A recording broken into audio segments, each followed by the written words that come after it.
کبھی کسی ایسے شخص پر ظلم نہ کرو جس کے پاس فریاد کے لیے خدا کے سوا کوئی نہ ہو۔ لوگوں سے یاد کرنے کا شکوہ نہ کرو، کیونکہ جو انسان اپنے رب کو بھول سکتا ہے وہ سب کو بھول سکتا ہے۔ ہم بھی کتنے عجیب لوگ ہیں، نشانیاں محفوظ رکھتے ہیں اور لوگوں کو کھو دیتے ہیں۔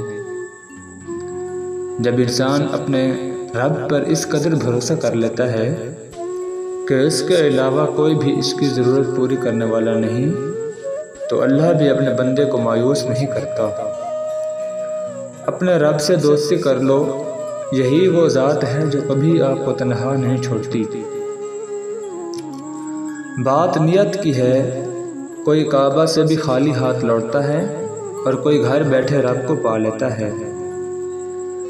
حضرت علی رضی اللہ تعالیٰ عنہ نے فرمایا، جب رزق میں کمی واقع ہونے لگے تو کثرت سے اللہ سے استغفار کیا کرو۔ بات تو کردار کی ہوتی ہے، ورنہ قد میں تو سایہ بھی انسان سے بڑا ہوتا ہے۔ دنیا بڑی عجیب جگہ ہے، جب تک چلنا نہیں سیکھا ہوتا تو کوئی گرنے نہیں دیتا، اور جب چلنا سیکھ لیا جائے تو قدم قدم پر لوگ گرانا چاہتے ہیں۔